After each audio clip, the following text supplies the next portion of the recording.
E aí pessoal, tudo bem com vocês? Estou aqui com o nosso colega, o Pedro, ele é do canal Ateu Informa. Pedro já está com a gente há muito tempo, da época da Tropa da Lanterna Verde, então acho que está fazendo vídeo desde que 2012, 2011? Não tenho memória, mas eu acho que é tipo isso aí. Coisa antiga, né? Mas ficou parado uns 3 anos e tá voltando aí, tá voltando com força total. E nós vamos falar do que hoje, Pedro? Vamos lá. Bom, a gente vai falar sobre política, né? Porque é uma coisa importante se falar esse tempo.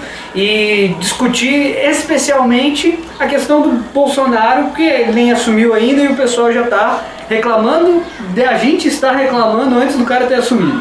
Então é esse tema que a gente vai debater. E especificamente uma questão ambiental, que pra gente parece que é relevante. Pois é, a gente está ouvindo muito isso, né, Pedro? Assim, os bolsonaristas, o pessoal que votou em Bolsonaro, está falando muito o quê? Ah, vocês já estão se queixando o tempo todo, vocês estão muito pessimistas, vocês estão torcendo contra. Eu acho que não tem nada a ver com isso, ninguém está torcendo contra, não é nada disso. A questão do pessimismo, eu tô pessimista sim, não sei como é que você tá. Eu sou pessimista em relação à humanidade. Todo momento eu tô pessimista. Eu acho que vai dar tudo errado o tempo todo, que aí eu chuto embaixo. Eu acho interessante uma fórmula de Gramsci, né? O povo adora Gramsci, né? Que vai estar ouvindo aí, né? Mas tem que citar que Gramsci dizia o quê? Dizia que é interessante um otimismo da ação e um pessimismo da ideia. Você vai, por exemplo, fazer um avião, pense em todos os acidentes possíveis, em tudo de ruim que pode acontecer, para você fazer o melhor avião possível. Então, o pessimismo da ideia e o otimismo da ação. Né? Senão a gente não age, fica todo mundo parado, vai para o pior caminho possível. Eu também penso assim. Eu tô no pessimismo da ideia. Porque eu tô prevendo, se continuar do jeito que tá, eu tô prevendo desastres. Eu acho que alguns desastres tendem a ocorrer, já estão ocorrendo em nível diplomático, né? Então, eu acho que se continuar assim vai ficar muito difícil. Não tem por que ficar otimista da ideia. Né? Então, o pessimismo da ideia por enquanto, pensar no pior, faz todo sentido para poder fazer o melhor, para a gente poder se preparar da melhor forma possível, para poder alertar, inclusive, os governantes para onde o barco está indo. Porque a metáfora que eu fiz, até escrevi hoje mesmo, um texto que eu escrevi no Facebook, é o quê? Imagina que você está num barco, esse barco está indo para o abismo. Você percebe que está indo para o abismo, você e uma série de pessoas percebem que está indo para o abismo. Você falar que está indo para o abismo, você está torcendo contra. Não pode ser. Não faz sentido, ninguém está torcendo contra. É que a percepção de algumas pessoas é de que estamos indo para o abismo. Eu acho que a gente tem que aqui fundamentar por quê. Justificar por quê. Bom, a minha posição talvez seja um pouco diferente. Eu não tenho nem tido tempo para observar o que tem acontecido no cenário nacional como eu queria parar para olhar. Mas então eu não tenho tanto pessimismo porque eu estou vendo coisas que caminham pro lugar ruim. Mas como eu tenho afirmado que vou fazer uma posição de oposição, toda coisa que eu tiver tempo para observar como um problema, eu me vejo obrigado a comentar. Então assim, eventualmente quando aparecer alguma coisa que eu perceba que seja problemática, ou perigosa, ou negativa, eu vou acabar comentando. Eu acho que é isso que eu tenho que fazer. E aí eu gostaria de escutar, já que você pôs essas coisas que você acredita... O que a gente tem percebido já, porque o governo nem começou, as pessoas estão falando, vocês já estão criticando, mas não é esse o ponto. O governo já... Em termos de nomeação de ministério, sinalizações do que vai fazer, o governo já começou. São ações preparatórias que sinalizam, inclusive, para reações de outros personagens no cenário internacional, inclusive. Então, e aí na questão diplomática que a gente tem que... A primeira coisa, né? A nomeação de ministério. Nomeia Ernesto Araújo, né? Ministro das Relações Exteriores. Quem é Ernesto Araújo? Né? Quais declarações ele deu, o que ele já escreveu? Não é nada, isso não é nada, não provoca nenhum tipo de otimismo em relação às relações externas, se a gente pega inclusive o mal-estar que foi criado dentro do Itamaraty. Se criou um mal-estar muito grande dentro do Itamaraty, porque o cara não tinha nenhuma embaixada ainda, não era embaixador, já começa aí. Ele trabalhou só no Brasil. Ele tinha, parece que uma diretoria de assuntos americanos, alguma coisa assim, mas não tinha uma embaixada. Entendo. E o posicionamento dele é um posicionamento que não representa o que é o Itamaraty, o pensamento do Itamaraty, o pensamento histórico do Itamaraty. E a questão da multilateralidade, do multilateralismo brasileiro nas relações internacionais, a gente perdeu muito nisso, já com as declarações dele, do que eles estão sinalizando. E o Brasil é conhecido, em termos de diplomacia, por ter uma boa diplomacia, historicamente uma diplomacia multilateral, conversando sempre com todo mundo, dialogando com o mundo todo. Existe essa tendência que o governo está sinalizando por uma relação bastante bilateral, Brasil e Estados Unidos, que tem seus poréns, né? Deixa o Brasil numa posição muito vulnerável. A bilateralidade com os Estados Unidos não é boa porque... É uma questão de realismo político, eles são muito mais, não é não gostar dos Estados Unidos, é simplesmente porque eles são muito mais poderosos que a gente e o poder de negociação é com base nisso, né, com a força econômica. E assim, o que os Estados Unidos, sob o governo Trump, estão fazendo? Eles estão impondo o tempo todo, eles não estão negociando muita coisa, eles têm força para poder se impor. Então, nas relações exteriores, eles estão simplesmente se impondo. E eles têm força para isso, a gente não tem. Então, há meio que uma mimética aí, o governo Bolsonaro está já sinalizando uma mimética, como se fosse um Trump do Brasil, e eles gostam de se ver assim, eles gostam inclusive de se mostrar assim, estão se mostrando assim, estão sendo classificados assim por parte da mídia americana, por exemplo. Sim. Mas isso não é nada bom, porque eles têm força para se impor, a gente não tem. A nossa força é para a gente ficar isolado no cenário internacional, para a gente ser visto como pária no cenário internacional.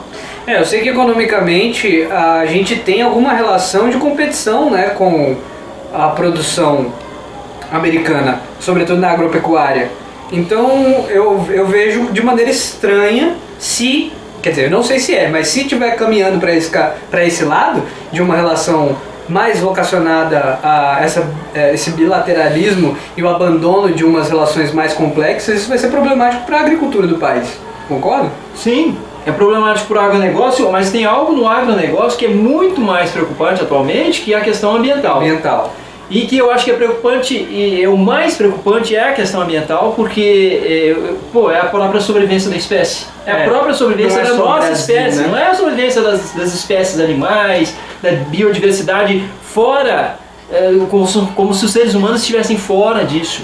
Então, as sinalizações e as falas e o que já vem se prometendo em relação ao meio ambiente é assustador, é desesperador. Tinha o COP25 que abriu mão. Então, o COP25, a gente seria um forte candidato, se candidatando ao COP25, fazer COP25 aqui, que era esperado que se fizesse aqui. Então, o COP24 foi agora na Polônia, o cenário não foi muito bom também, e não vai ter COP25 aqui, o Chile já pegou. Isso não é nada bom para o nome do país, não é nada bom para a credibilidade dos nossos produtos agropecuários, porque hoje o crescimento ele está cada vez mais o quê? Crescimento sustentável e com selo de credibilidade sustentável. Está mais nesse sentido. Pode até a falha em preencher essas expectativas pode comprometer a capacidade de venda sob essa desculpa, né? Porque isso muitas vezes, no cenário de competição internacional, na economia mesmo, isso funciona como desculpa para fechar mercado. Exatamente. França já sinalizou que não vai negociar, não vai comprar de quem não tiver credibilidade ambiental, não tiver um selo de sustentabilidade. Então, França já está sinalizando assim, a União Europeia sinaliza assim, então a gente pode perder esse importante mercado, um mercado que parece que é superavitário, o mercado americano é deficitário. Então, imagina, ficar somente na barra das saias dos americanos é ficar numa relação comercial deficitária, em que os americanos é que tem superávit. Então, é muita coisa que vai despertando o pessimismo. Tem a questão também de o tempo todo fazer declarações e voltar, né? Sobre o Acordo de Paris, as declarações sobre o Acordo de Paris que não estão no Acordo de Paris, o que ele fala do Acordo de Paris não está no Acordo de Paris. Eu sinto assim, um ponto para não dizer que a gente está só sendo pessimista, por exemplo. Muitas das declarações que o Bolsonaro faz, elas são mero jogo de marketing. E a partir de um tempo, o pessoal já começa a perceber isso. Então as sinalizações que ele faz por declaração também não podem ser levadas às últimas consequências, e os atores no cenário internacional e nacional já começaram a perceber isso. Agora, se por um lado isso ameniza algumas declarações que ele faz, por outro, torna tudo um grande ponto de interrogação. E isso é péssimo. É péssimo. O mercado precisa de previsibilidade. O mercado precisa de previsibilidade para funcionar, porque eles atuam em perspectiva de potencialidade do que vai acontecer amanhã. Se você não dá perspectiva, o investimento recolhe. Então, em relação à questão ambiental, também tem a perspectiva e o discurso de que, por exemplo, os indígenas e quilombolas, de que eles teriam que ter o direito que todos têm de ter a terra para eles e ser privatizado, porque essas terras que estão, nas quais os indígenas e quilombolas vivem, essas terras são terras públicas. E tornar essas terras privadas de propriedade de indígenas e quilombolas abre espaço para quê? Para venda, abre espaço para privatização. E a privatização não é nada boa nesse cenário. É importante deixar claro, imagino, por causa do cenário que a gente está, onde as pessoas que com perspectivas liberais estão tomando muita força, de que o problema em questão não é especificamente nenhuma reação com privatizar em si, não é essa a questão. O problema é que se privatiza, o desmatamento come solto. Come solto, porque onde mais se preserva é nas áreas de quilombos, os quilombolas, e nas áreas onde os indígenas estão, onde melhor ocorre a preservação ambiental.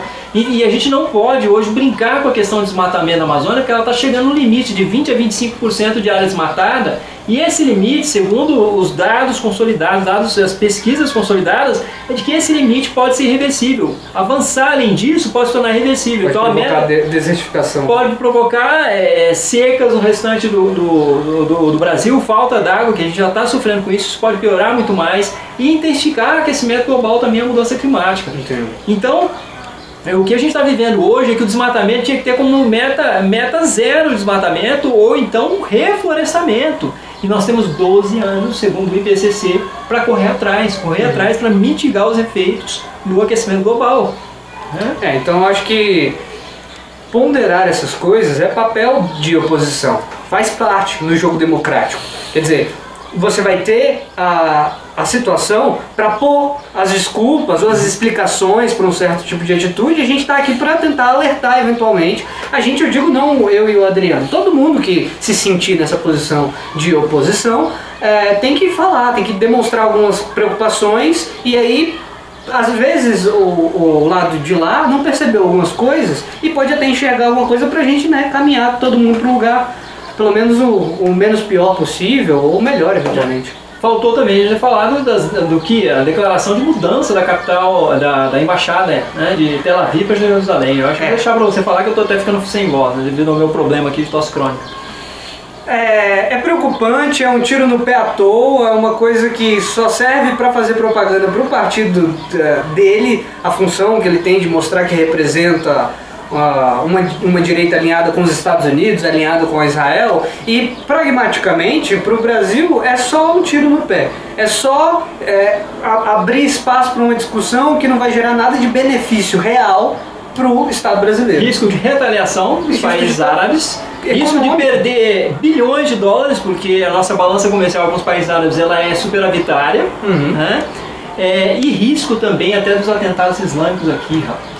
Ainda tem esse tipo de problema, quer dizer, é só problema. É só problema para gerar uma questão relacionada à imagem, gerar um bônus para a imagem dele internamente por causa do apoio popular onde ele se estabelece. Quer dizer, vale a pena? Não sei, me parece que não. Pois é. Então eu acho que esse vídeo a gente fica por aqui, né? Dá pra ficar por aqui. Pessoal, obrigado. Se vocês gostaram, cliquem em gostei aí, compartilhem e escrevam aí o que vocês pensam dessas questões. Vamos trocando ideias. E a gente vai fazer um vídeo agora também lá no meu canal, né? Exato! Nós vamos fazer um vídeo no canal do Pedro. Espero que vocês, o link abaixo, que vocês visitem lá. Tá bom? Falou, um abraço. Até mais, gente.